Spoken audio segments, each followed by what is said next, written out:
ओजा लाइसम तेजमनी बड़ा तंपाक की मनुंगा यामना खंग हैरबा इतिहास की मतांगा ब्रिटिश पीरियड तगी होना मसी फाउदा मिति नतना अतोप जाति खुदिमकी फाउदा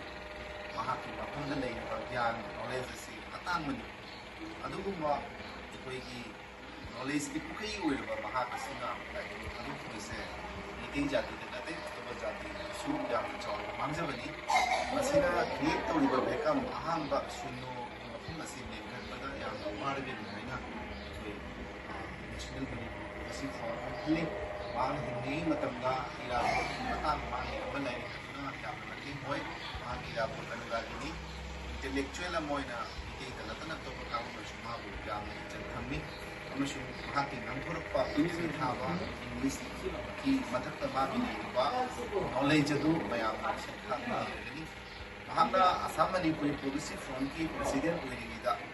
असम की इतिहास ता अखोइगी मयेक लाना लिरगदबा असम दा मणिपुरी कल्चरल फेस्टिवल अमुक फाउबा तौगिद्रबा नुमित मरिनि चुकना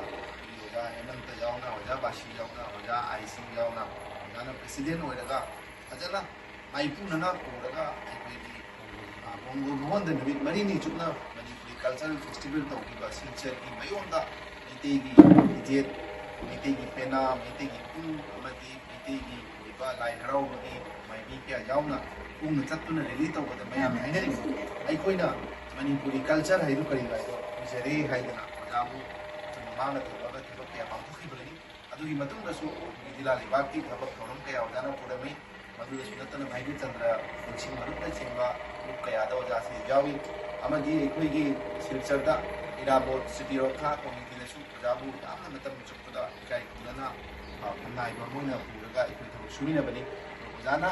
हाइरिबा समाज की तौरम्बा थबक थौरम्बसिना ओजाबु ओजाना लेखिद्रबसु ओजागी ममिंदी सनाबी मयेकना इदुना लेरगनी अखोइना ओजाबु मसिसु मिस तौरी ओजागी लेखम जहादसु लेसनु ओजागी लेखिद्रबा आत्तादुना इनुना तपना ताइबा मापुरी कुयादा लेतारसु हाइना खंजरगा अमदी लेखिद्रबगी इनुगी अवा अनासु सरु चारि हाइबदो मसि फोंदोक लाक्सबनी अदुना मसि महात ओजागी थवाइदुना थवाइ मेरना इंग तपना लेना वै मतम ओजाबु निसि बोइना सुरु यादा